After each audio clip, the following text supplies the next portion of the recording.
We've got to be frank. Brexit is simply not a peripheral concern that we can leave in the past.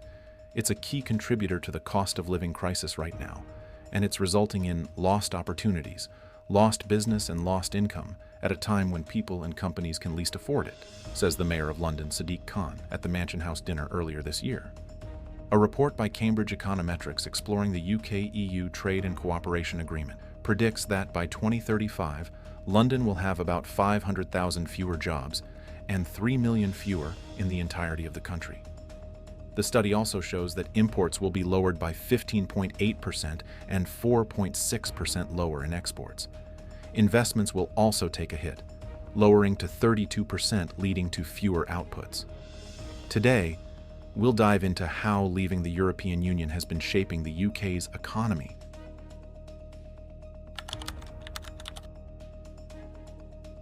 The UK's trade deal with the EU isn't working well, and the country needs to stop being cautious about strengthening ties with its largest trading partner, according to Siobhan Haviland, the Director General of the British Chambers of Commerce. At the BCC Global Conference in London, she is expected to argue that the UK should aim for closer ties with the EU, and that the next government should focus on improving trade relations to boost the economy. She emphasizes that the current plan isn't benefiting BCC members, but better trade terms are achievable if both the UK and the EU agree on mutually beneficial areas for business. This statement comes during an election campaign where both major political parties, Labour and the Conservatives, have avoided discussing Brexit's success and future EU policies, drawing criticism for their reluctance. Moreover, prior to the 2024 UK elections, CNBC reports that the UK's relationship with the EU might be seen in a more positive light in the future. 8 years ago, nearly 52% of British voters chose to leave the European Union. Although the divide has lessened, polls now suggest that a new vote might yield a different outcome, with many questioning whether life outside the EU has truly improved. If Labour, a party that opposed Brexit but vowed to respect the will of the British people, wins the UK election, some analysts foresee a potential thaw in the EU-UK relations and even a reconciliation. Labour is cautious about discussing Brexit and any future relationship with the EU, aiming not to alienate swing voters before the election. The party has stated it won't try to rejoin the single market or customs union, but signals a desire to enhance relations with Brussels. The party's manifesto states, "With Labour, Britain will stay outside of the EU, but to seize the opportunities ahead, we must make Brexit work. We will reset the relationship and seek to deepen ties with our European friends, neighbors, and allies." That does not mean reopening the divisions of the past. There will be no return to the single market, the customs union, or freedom of movement. And as July 4th came to pass, the Labour Party won by a significant margin. The Guardian reported it as a landslide win, with Keir Starmer now the new Prime Minister. Before the elections, Starmer had already dismissed any major changes to the UK's relationship with the EU. However, he made it clear that he disapproves of the post-Brexit arrangements made by former Prime Minister Boris Johnson. Starmer has openly strengthened his stance and rejected returning to the single market or customs union.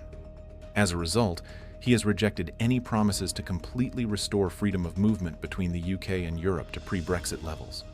He has also criticized London's approach to the EU, stating that Boris Johnson's post-Brexit deal was botched and that the UK could achieve a better agreement. However, ever since he has taken office, the Labour Party's voters seem to want something different. The Independent reports that new polls show most voters who supported Keir Starmer want Labour to drop its strict Brexit rules and reverse the Tory policies on Europe.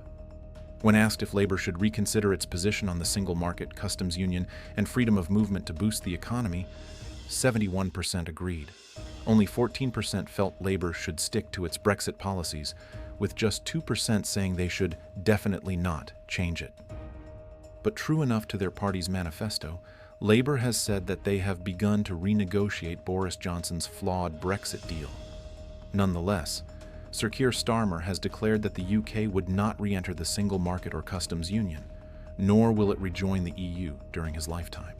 Rather, he is aiming for a unique deal, similar to the arrangements that Norway and Switzerland have with the EU.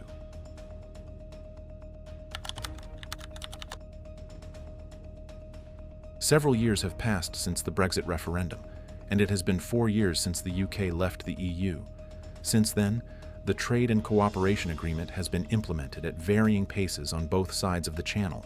Beginning in 2021, exports from the UK were subject to full customs regulations and inspections by EU nations. On the other hand, the UK put off enforcing strict customs regulations on imports from the EU until January 2022, and delayed conducting thorough security, safety, and health inspections until the second half of 2022.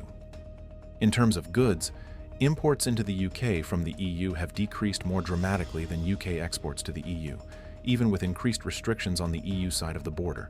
The fourth quarter of 2021 saw an 18% decline in EU imports relative to 2019 levels, which is twice as much as the 9% decline in EU exports of goods. The decrease in EU imports is notably contrasted by a 10% increase in goods imports from non-EU countries, suggesting a substitution effect between them. On the other hand, UK trade in services with the EU has experienced a greater decline relative to 2019 levels compared to non-EU trade. Much of this decline is likely due to the impact of the pandemic, particularly affecting sectors like travel and transport, which constituted a larger portion of pre-pandemic EU services trade compared to non-EU trade. Service exports from the UK to the EU and the rest of the world have recovered to about 5% and 10% below 2019 levels, respectively, while imports of services from the EU remain over 30% lower. According to economist John Van Reenen, in his paper titled Brexit's Long-Run Effects on the UK Economy, he identifies 3 main categories of increased trade costs between the UK and the EU following Brexit: higher tariffs on imports, increased non-tariff barriers such as differing regulations and border controls, and reduced likelihood of the UK participating in future EU efforts to reduce non-tariff barriers further. In terms of non-tariff trade barriers, Van Reenen's analysis indicates that trade between the UK and the EU under a soft Brexit scenario would encounter about 25% of the reducible non-tariff trade obstacles that are seen in trade between the US and the EU. On the other hand, this rise in non-tariff barriers, which would account for about 3/4 of the reducible non-tariff barriers, would be greater in the event of a hard Brexit. However, now Prime Minister Keir Starmer's shadow chancellor Rachel Reeves has outlined ambitious plans to address trade barriers with the EU and attract significant investments through an early international summit if Labour wins the general election, which they did. In an interview with the Financial Times, Reeves indicated a desire to revisit aspects of Boris Johnson's Brexit agreement, aiming for closer alignment with EU rules, especially in sectors like chemicals, and advocating for improved protections for workers in London's financial district. "We would look to improve our trading relationship with Europe and do trade deals around the world," Reeves said, highlighting Labour's goal to restore Britain's standing internationally.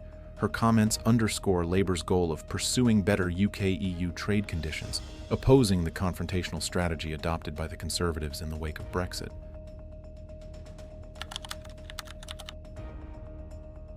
As the economic state of trade and barriers drastically shifted after Brexit, it is only natural that numerous industries would be affected.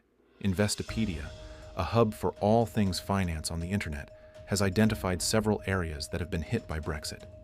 In the context of food and agriculture, the rules and border controls concerning imports and exports have caused significant issues for stakeholders throughout the European Union and the United Kingdom. Farmers, distributors, supermarket chains, restaurants, and customers are all included in this. Before Brexit, food shortages and supply chain disruptions caused UK consumers and businesses to stockpile food from the EU, raising fears of panic buying. The UK's reliance on fresh food deliveries from or through the EU during winter made these issues worse, particularly evident in delays affecting the transport of fresh seafood from Scotland to France. Major supermarket chains like Sainsbury's and Tesco reported difficulties due to new and intricate arrangements, with some shelves going empty. Additionally, the fishing industry, despite its small 0.1% economic share, played a significant role in Brexit negotiations, posing substantial challenges to reaching a trade agreement. Initially, the trade deal appears beneficial to the UK fishing sector. According to the UK government, quotas for British fishermen will increase over 5 years by an amount equivalent to 25% of the value of the EU's catch in UK waters, estimated at £146 million. However, labeling this as a win overlooks a few things. Firstly, the EU did not provide the substantial concessions that the business had hoped for. The minimal benefits of the trade agreement, according to representatives, are in stark contrast to the promises made throughout the Brexit campaign. The trade agreement was criticized by the National Federation of Fishermen's Organizations, which said it was a failure for the fishing industry. Secondly, the majority of seafood caught in the UK is exported to the EU. The emergence of new non-tariff barriers following Brexit has created significant challenges, particularly for exporters of perishable goods. These barriers have complicated export processes and logistics, adding further strain to an already struggling industry. When it comes to finances services, firms foresaw that Brexit would likely necessitate relocating significant operations and staff from London to EU cities, along with requiring local registration and licensing to continue operating within the EU. Ahead of the trade deal deadline, major banks such as JP Morgan, Morgan Stanley, NatWest, Goldman Sachs, Bank of America, UBS, and Credit Suisse relocated hundreds of employees and substantial assets from London to various European locations. London-based insurers also established EU bases, with Lloyd's of London moving to Brussels and Aviva setting up operations in Ireland. Brexit terminated the passporting rights that allowed UK investment firms to operate across EU markets without additional authorization. Following Brexit, UK investment banks need equivalence rulings from the EU to conduct business within its borders. Regulations in a company's home country are deemed sufficiently comparable to EU requirements via equivalency rulings. The original June 2022 deadline has been extended for European corporations to use London clearinghouses until June 2025. Additionally, the European Commission has promised to talk about clearing initiatives inside the EU. However, most fundamental banking activities, such as deposit taking and retail investment services, are not covered by the equivalence system. Therefore, UK banks must establish offices within the EU to continue these operations with EU clients. While London remains a significant financial hub, its status could be impacted if equivalence rulings are delayed or denied. This uncertainty may lead clients to seek institutions in other countries that already have guaranteed rights to operate within the EU. Also, the manufacturing sector has faced significant challenges post-Brexit, particularly due to complex supply chain disruptions and non-tariff barriers. Even before the trade deal was finalized and tariffs were formally avoided, major companies in automotive, aerospace, and industrial supplies had to downsize operations and close plants in the UK. This included Honda, Nissan, BMW, Toyota, and Jaguar Land Rover. Additionally, Panasonic and Sony planned to relocate their European headquarters from London to Amsterdam, while earlier, Dutch conglomerate Philips closed its Seoul, UK factory. Lastly, Brexit has had a substantial impact on the pharmaceutical industry, especially in light of the logistical difficulties and unpredictabilities related to UK regulatory procedures and medicine market authorization. Many pharmaceutical companies in the UK do business and research abroad, which could present long-term logistical challenges. A major concern for the industry is the impact on regulatory processes and drug market authorization. Previously, the European Medicines Agency oversaw centralized drug authorization across EU countries, providing a streamlined process. While the UK has its own authorization process, it currently aligns with EU regulations. EU authorization has allowed for expedited approval of certain drugs, granting faster access than the UK's standalone process would. These changes introduce uncertainties and complexities for pharmaceutical companies operating in the UK, impacting their ability to swiftly navigate regulatory approvals and maintain seamless access to EU markets.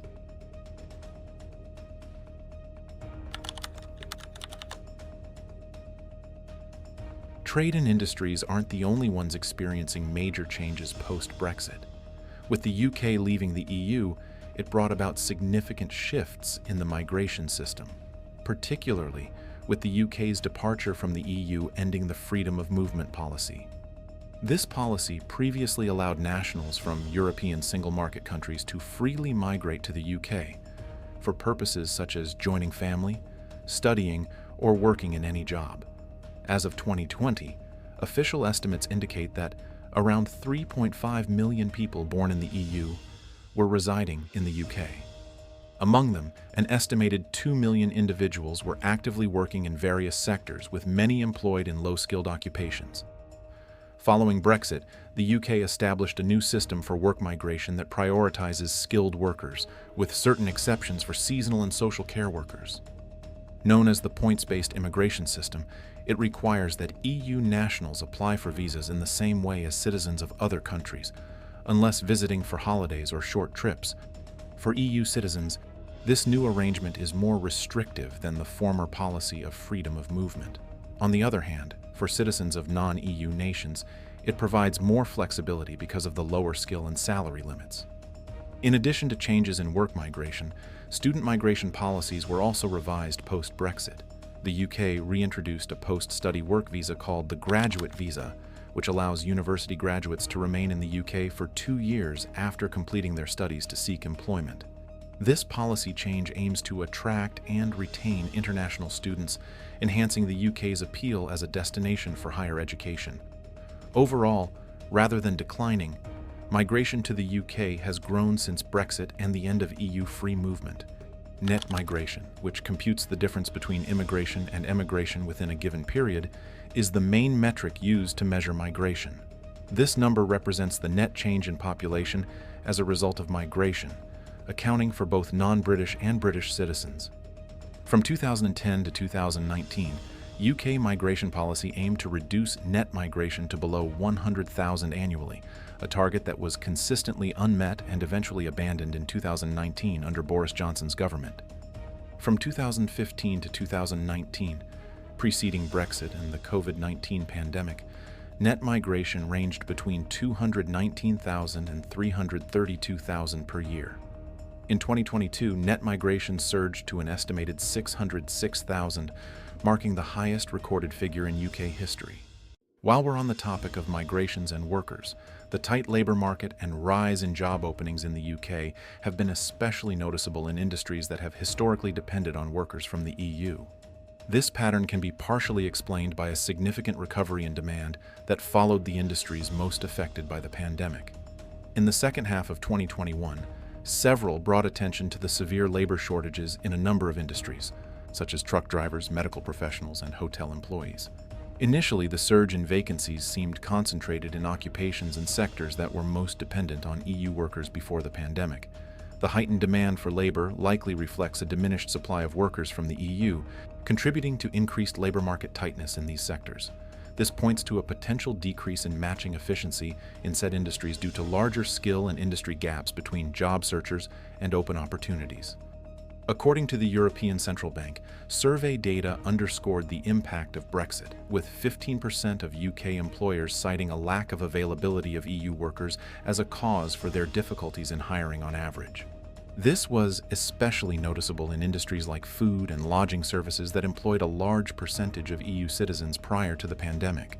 Nevertheless, because EU citizens were mainly employed in contact-intensive industries, which had the worst decline in employment during the lockdowns, these sectors were also the ones most impacted by the pandemic. Brexit and the quick recovery in post-pandemic consumer demand also account for the sharp increase in job openings and tight labor market, as companies in these industries found it difficult to bring back previously terminated workers. Additionally, post-Brexit, the EU migrant labor force decreased while non-EU workers' share grew, bringing total net migration levels back to or surpassing pre-pandemic norms by late 2021. However, flows specifically of job-seeking migrants remained lower, prompting questions about sectoral shifts in hiring preferences from EU to non-EU citizens amid changing immigration policies and economic conditions. There's no doubt that Brexit has made a lasting impact on the United Kingdom, even on citizens outside the country desiring to fly into it. From new trade regulations affecting manufacturing to different immigration policies, the citizens of the UK have felt the many ripple effects of Brexit. And with the elections, this July serves as a crucial time frame for the UK and EU, anticipating what lies ahead regarding Brexit. Thank you for watching.